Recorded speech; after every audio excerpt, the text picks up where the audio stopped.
Wife cheated, and the abandoned kids and I. What's my best option? Before we get started, make sure to subscribe so you will never miss a video.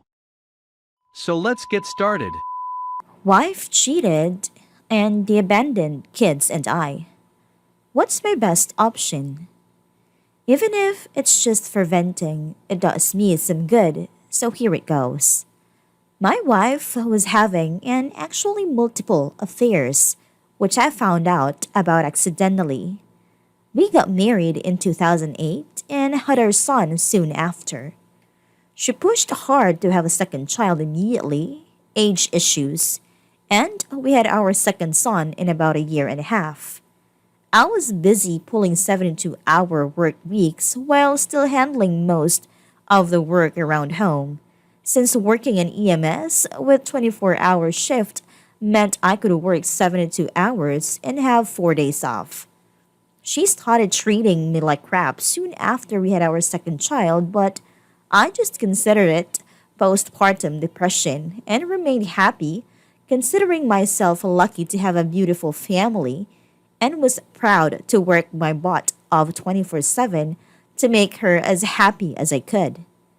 Except for about 2 years after having the second child, she was mostly employed but she never shared her income or spent on household expenses, and I never said anything because we thought since I made 3 times what she made, I'd pay for everything and should keep her money in her account or pillow as our saving. Now, after the second child, she started getting all kinds of plastic surgeries and other beauty procedures that she paid for out of her our savings. I always told her that I thought she looked perfect as she was, but she insisted that it would make her happy and it's about how she feels, so I never said much against it. Not that I would or could decide for her anyways. I'm sure 2 breast surgeries, liposuctions, and other procedures to make C-section marks disappear, nose job, lip fillers, Botox, about 12 full body laser hair removal, plus all the makeup and brand name clothing and accessories weren't cheap, but I know for a fact she had a significant amount left. One day, I'm going through my phone bill to find a number for a guy who wanted to buy a tool from me of Craigslist a while back and accidentally had her number opened instead of mine, my own family phone plan, and saw hundreds of calls in the middle of night and other times too on days I'm at work. Putting her attitude and the calls together, I decided to Google some of the number and found all these guys I didn't know. Went to her and told her as calmly as possible for the sake of kids that I had found out that she was seeing others, and that was when my life actually turned into hell.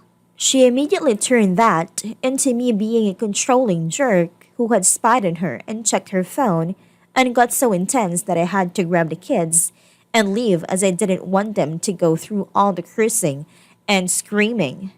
We came back at night, and she had just grabbed her bags and left.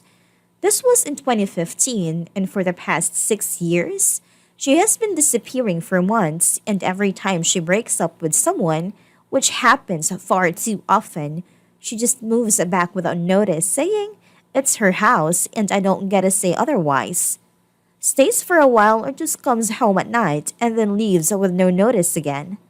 I don't even start any arguments because she has proven to be far better than me at shouting and going from 0 to 100 and would terrorize the kids. Managing babysitting during times I leave for work has been a nightmare, even though my family and friends have helped a lot when I'm working.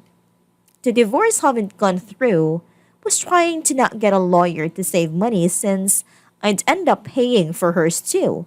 Stupid of me, I know. As every time we get close to it, she changes her mind and something or disappears. She has mentioned several times that if I want to get my peace of mind, I should just give her the house and take my boys and leave.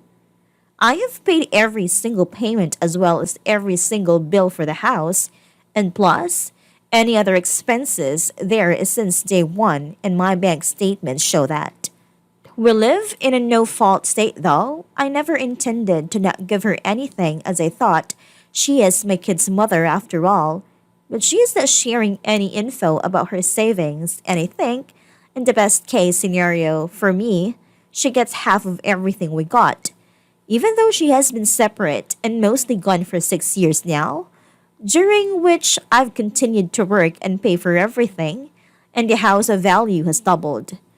Losing the house means we have to move, which puts another stress on boys as they've been begging to not change school/friends, but I won't be able to afford living where I am if the house is gone.